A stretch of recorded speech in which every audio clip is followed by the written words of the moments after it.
Hello students, SV academy Rawla के online platform पर online classes में आप सभी का बहुत बहुत स्वागत है। जैसा कि हम पढ़ रहे थे कक्षा 10 के अंदर हिंदी विषय के अंतर्गत लेसन नंबर 14 अमर शहीद, जिसमें सागरमल गोपा के व्यक्तित्व का बहुत ही अच्छे तरीके से लेखक लक्ष्मी नारायण गंगा ने वर्णन किया है। तो उसके अंदर हमने पढ़ा था कि किस प्रकार से जेल के अंदर विभिन्न प्रकार की अमानवीय यातनाएं सागरमल गोपा को दी जाती है और किस प्रकार से जेलर है कर्णीदान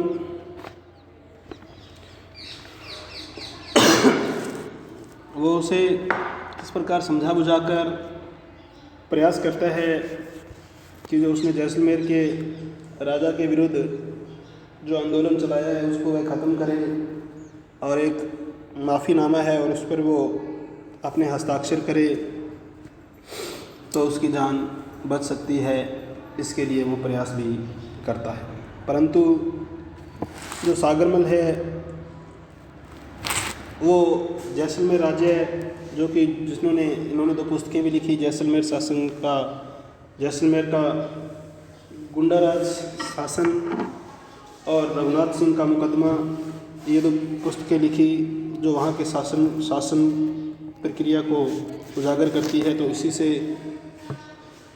इसी कारण इनको वहाँ जैसलमेर के राजा ने जेल में डाला और इसको विभिन्न प्रकार की अमानवीय यातनाएं वहाँ दी गई। तो बहुत सारे प्रयास करने के बावजूद भी यह अपने बात से नहीं मुकरता है, अर्थात कहने का मतलब है कि ये चाहता है कि मुझे किसी भी कंडीशन में आज़ादी प्राप्त करने के लिए लोगों को प्रेरित करना है, चाहे उसके लिए मुझे मृत्यु ही क्यों न प्राप्त हो। तो जेलर कर्णीदान उसे कहता है कि ऐसी स्वतंत्रता का क्या फ़ायदा जो तुझे तेरी मृत्यु के बाद प्राप्त होगी। तो फिर किस प्रकार के उदाहरणों से समझाता है कि अगर हम घर में आम का कोई पेड़ लगाते हैं, आम का पौधा लगाते हैं, तो उस पर हम ये कल्पना करके नहीं लगाते कि उसके आम हम ही खाएंगे, तो आने वाली पीढ़ियां भी उसके आम खा सकती हैं। तो यानी कि वो स्वतंत्रता का आनंद आगे आने वाली पीढ़ियां लेगी।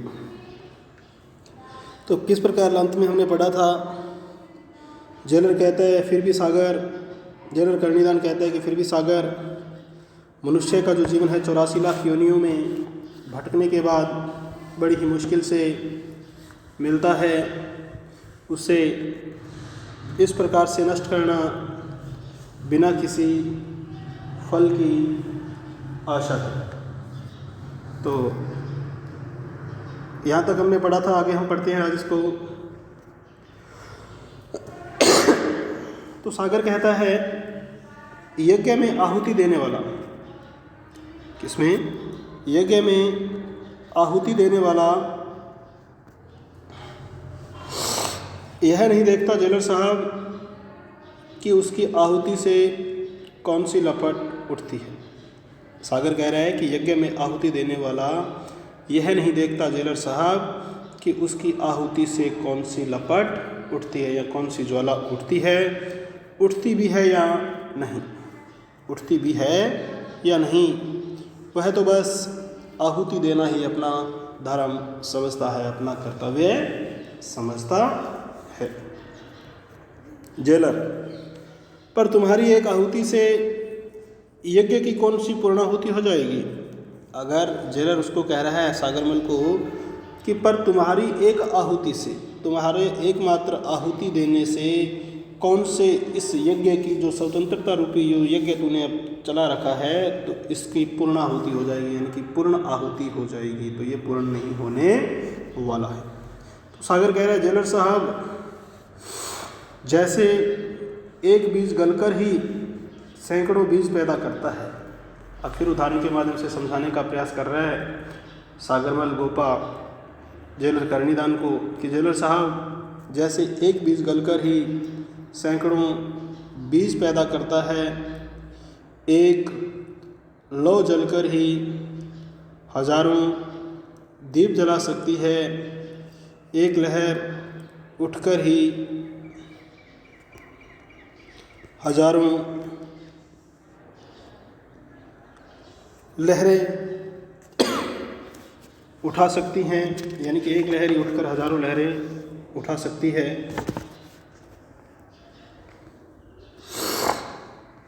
वैसे ही एक शहीद भी अपने प्राणों के बीज बोकर, वैसे ही एक शहीद अपने प्राणों के बीज बोकर शहीदों की अमर फसल उगा सकता है। मेरे प्राणों की आहुति चाहे पूर्णाहुति न हो या न बने, मेरे जो प्राणों की आहुति है चाहे पूर्णाहुति न बने,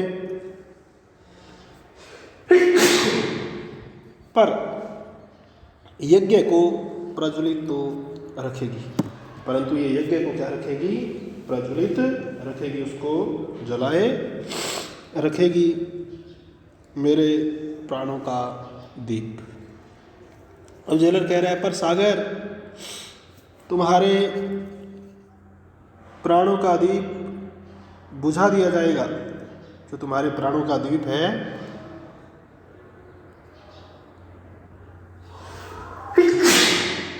जो तुम्हारे प्राणों का द्वीप है वो बुझा दिया जाएगा और उसकी रोशनी की एक किरण तक को इस कोठरी से बाहर नहीं फैलने दिया जाएगा, और उसकी रोशनी की एक भी किरण तक को इस कोठरी से बाहर नहीं फैलने दिया जाएगा। सागर, पर आग बुझकर भी वातावरण की सांसों में वह गर्मी भर जाती है।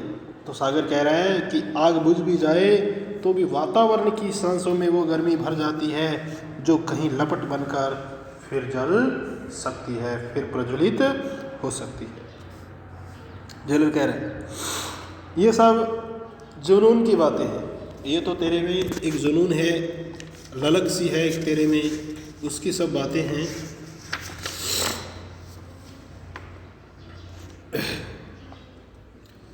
तो आगे कह रहा है, तुम यहाँ परकोटे में कैद हो। परकोटा मतलब कोई चार दीवारी है, उसमें कैद हो। यहाँ तुम्हारी आवाज़ को कुचल दिया जाएगा। यहाँ जो तुम्हारी आवाज़ है, जो स्वतंत्रता रूपी आवाज़ आप निकाल रहे हो, इसको क्या कर दिया जाएगा? कुचल दिया जाएगा, ख़त्म कर दिया जाएगा। उस दम तोड़ती आवाज़ को कोई सुन नहीं पाएगा, और उस दम तोड़ने वाली आवाज़ को कोई भी नहीं सुन पाएगा। तुम्हारे सपनों की दुनिया इस काल कोठरी में दफन हो जाएगी, और जो तुम्हारे जो सपनों की जो दुनिया है वो इस काल कोठरी में क्या हो जाएगी? दफन हो जाएगी, दफना दी जाएगी। सागर हंसकर, आवाज़ कभी मरती नहीं जेलर साहब। हंसते हुए कह रहा है कि आवाज़ कभी मरती नहीं है जेलर साहब। मेरी आवाज़ का यदि गला घोंटा गया तो वह जनता की आवाज़ बन जाएगी। अब हंसते हुए कह रहे हैं कि जेलर साहब, मेरी आवाज़ का यदि गला घोंटा गया तो वह जनता की आवाज़ बन जाएगी। तो वह क्या बन जाएगी? जनता की आवाज़ बन जाएगी, और जनता की आवाज़ कभी भी दब नहीं सकती और कभी मर नहीं सकती। तो क्या कह रहे हैं जेलर साहब, ये सागर हंसते हुए कि आवाज़ कभी मरती नहीं है जेलर साहब।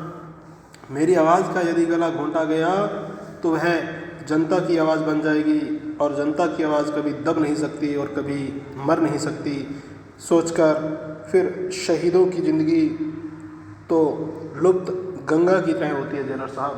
और जो किसकी, शहीदों की जो ज़िंदगी तो लुप्त गंगा की तरह होती है जेलर साहब, जो कभी भी किसी भी धरातल को फोड़कर बह निकलती है। उसे कोई जंजीर, कोई जेल, कोई दीवार या कोई परकोटा यानी कि कोई चार दीवारी उसको बांध नहीं सकता, यानी कि उसको रोक नहीं सकते। जेलर है, यह सब पागलपन है सागर, यह सब कैसा है, पागलपन है सागर। तुमने सभी सोचा है तुम कितने स्वार्थी हो, तुम कितने स्वार्थी हो, ये तुमने कभी सोचा है तुम्हारे इस जीवन पर सिर्फ तुम्हारा ही हक नहीं है। ये जो तुम्हारा जीवन है इसके ऊपर सिर्फ तुम्हारा ही हक नहीं है, तुम्हारा ही अधिकार नहीं है, तुम्हारे परिवार का भी अधिकार है। इस आपके जो जीवन है इस पे आप सिर्फ आपका ही नहीं, आपके परिवार के सदस्यों का भी अधिकार है। जानते हो तुम्हारे बूढ़े पिता तुम्हारे लिए तरस तरस कर मर गए। तुम जानते हो कि जो तुम्हारे बुजुर्ग पिता हैं, बूढ़े पिता हैं, वो तरस तरस कर मर गए। दिन रात गोपा गोपा की रट लगाते हुए, दिन रात गोपा गोपा की रट लगाते हुए तुम्हें पुकारते पुकारते तुम्हारी बीमार बूढ़ी माँ के प्राण पखेरु न जाने कब उड़ जाएं। तुम्हारे भाई कितने दुखी हैं। सूनी गोद वाली तुम्हारी पत्नी दिन रात कितनी रोती है। क्या तुम्हें इन सब पर दया नहीं आती?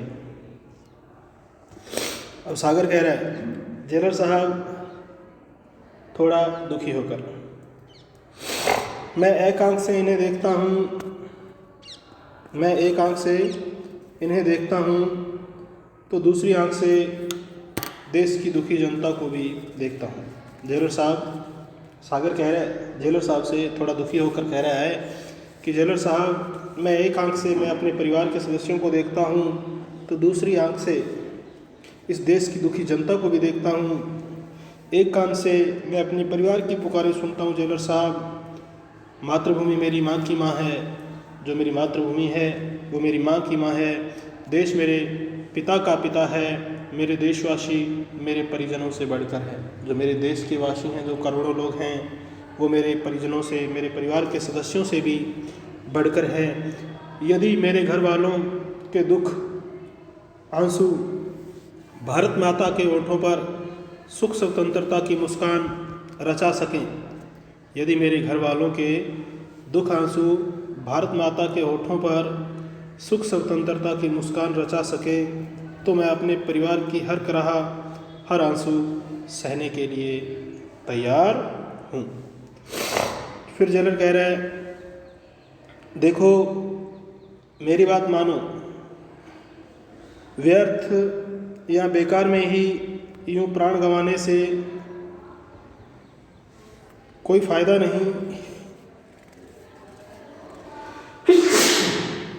महारावल जवाहर सिंह कोई पराये नहीं, अपने ही अन्नदाता हैं। महारावल जवाहर सिंह कोई पराये नहीं हैं। महारावल जवाहर सिंह कोई पराये नहीं, अपने ही अन्नदाता हैं। उनको पिता समझकर माफ़ी मांग लो। सागर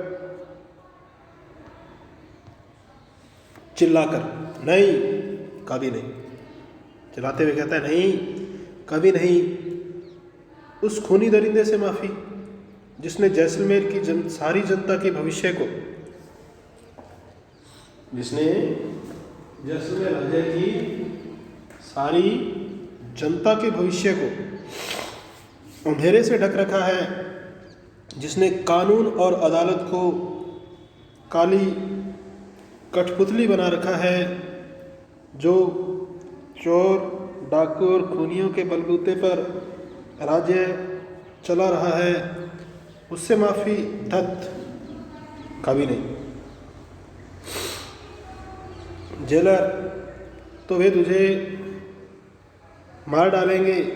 उनका कानून, उनका दंड तेरे इस घमंड को चूर चूर कर देगा तुम्हारे।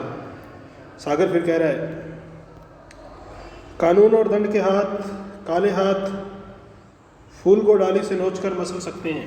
कानून और दंड के काले हाथ किसी भी फूल को डाली से नोचकर मसल सकते हैं जेलर साहब, पर उसकी महक, उसकी खुशबू, उसकी सुरभि को कभी भी महक को नष्ट नहीं कर सकते। महक तो हवाओं की धरोहर होती है। जो महक है, जो खुशबू है, वो तो हवाओं की क्या होती है? धरोहर होती है, जो फैले बिना नहीं रहती। जो फैले बिना नहीं रहती। वे मेरे तन को दबा सकते हैं, वे मेरे तन को दबा सकते हैं, मेरे शरीर को दबा सकते हैं, परंतु मेरे मन को नहीं। वो मेरे मन को कभी भी दबा नहीं सकते। मुझे मार सकते हैं, मेरी भावना को नहीं। वो मुझे मार सकते हैं, परंतु जो मेरी भावना है वो उसको कभी भी नहीं मार सकते। मेरी आत्मा को नहीं, वो मेरी आत्मा को कभी भी नहीं मार सकते। अब जेलर कह रहे हैं, देख मैं तुझे समझाता हूँ, तू मान जा।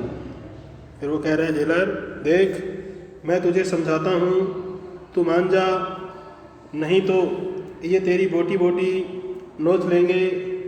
तुझे ये ऐसी यातनाएं, यानी कि ऐसे ऐसे रूप से प्रताड़ित करेंगे कि पत्थर का कलेजा भी दहल जाए। यानी कि जिसका पत्थर का कलेजा हो वो भी दहल जाए, वो भी पत्थर भी घबरा जाए भी इससे। और सागर बड़े साहस के साथ कह रहा है, ये दुख और यातनाएं स्वतंत्रता की आग में, ये दुख और यातनाएं स्वतंत्रता की आग में घी सींचने का काम करेंगी जेलर साहब। जितना भी इस तन को सताया जाएगा, जितना भी मेरे साथ एक बुरा बर्ताव करेंगे, उतना ही प्राणों की लौ और तेज होगी। और प्राणों की जो लौ है वो उससे भी ज़्यादा तेज होगी। स्वतंत्रता का कमल शहीदों के रक्त सरोवर में ही उगता है। जो स्वतंत्रता रूपी कमल है वो शहीदों के रक्त सरोवर में ही उगता है, बढ़ता है और फिर वो रुक कर सांस भी लेता है। जेलर, अरे पगले, ये तेरे पाँव तोड़ देंगे, तेरे हाथ तोड़ देंगे, तुम्हारी आंखें फोड़ देंगे, तुम्हारे प्राण भी ले लेंगे। तो जेलर ये बात कह रहा है। फिर सागर कह रहा है, हंसकर, मातृभूमि के दीवाने तन का जीवन नहीं मन का जीवन जीते हैं। जो मातृभूमि के दीवाने हैं वो तन का जीवन नहीं मन का जीवन जीते हैं। फिर मेरे पांव टूटने पर यदि मेरे देश का एक कदम आगे बढ़े, तो क्या कह रहे हैं कि जो मातृभूमि के दीवाने हैं वो तन का जीवन नहीं मन का जीवन जीते हैं। फिर मेरे पांव टूटने पर यदि मेरे देश का एक कदम आगे बढ़े, मेरे हाथ टूटने पर यदि देश के हाथ थोड़े मजबूत होते हों, मेरी आंखें फूटने से यदि देश को नई नज़र मिले, मेरे प्राण लेने से यदि देश को नया जीवन मिले, तो मैं इन्हें खोना अपना परम या सर्वश्रेष्ठ सौभाग्य समझता हूँ। मैं अपनी खुशकिस्मती इसको समझूंगा, अपना सौभाग्य मानूंगा, अच्छा भाग्य मानूंगा। मेरा नाम सागर है जेलर साहब। मेरी गहराइयों को तोप और तलवार हिला नहीं सकती। मेरी गहराइयों को तोप और तलवार कभी भी हिला नहीं सकती। जेलर, अब तुझे कैसे समझाऊं? जेलर कह रहा है कि अब तुझे कैसे समझाऊं, मेरा तो यही कहना है। बाहर से कुमान सिंह जो पुलिस अधीक्षक है, बाहर से गुमान सिंह बोलता हुआ आता है। उसके हाथ में बैंत है और उसके हाथ में एक बैंत है। वह गुस्से में नज़र आता है और साथ में बिरबल आदि भी हैं, और साथ में बिरबल आदि भी उसके साथ हैं भी। गुमान, यह आपका कहना नहीं मानेगा जेलर साहब। गुमान उसको कह रहा है जेलर साहब को कि हे जेलर साहब, ये आपका कहना नहीं मानेगा।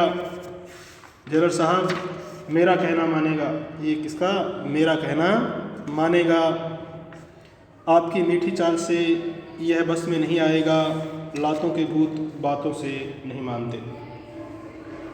आज मैं इसे वो मज़ा चखाऊंगा, यानी कि इस प्रकार की सज़ा दूंगा, इस प्रकार का मज़ा चखाऊंगा कि लोग सदियों तक याद रखेंगे, कि लोग आने वाली पीढ़ियों तक भी याद रखेंगे। मैं इस प्रकार का सबक, इस प्रकार की सज़ा आज मैं इसे दूंगा।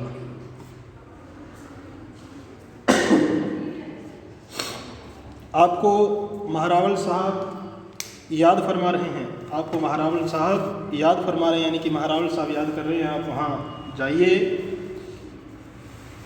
जेलर साहब की ओर देखता है और हल्का सा कांप कर, जेलर सागर की ओर देखता है और हल्का सा कांप कर, थोड़ा सा घबरा कर वो वहाँ से बाहर चला जाता है। तो आज के लिए स्टूडेंट्स इतना ही। बाकी जो लेसन बचा है उसको हम पढ़ेंगे आगामी ऑनलाइन क्लास के दौरान। तो आज के लिए इतना ही। बहुत बहुत धन्यवाद। जय हिंद, जय भारत।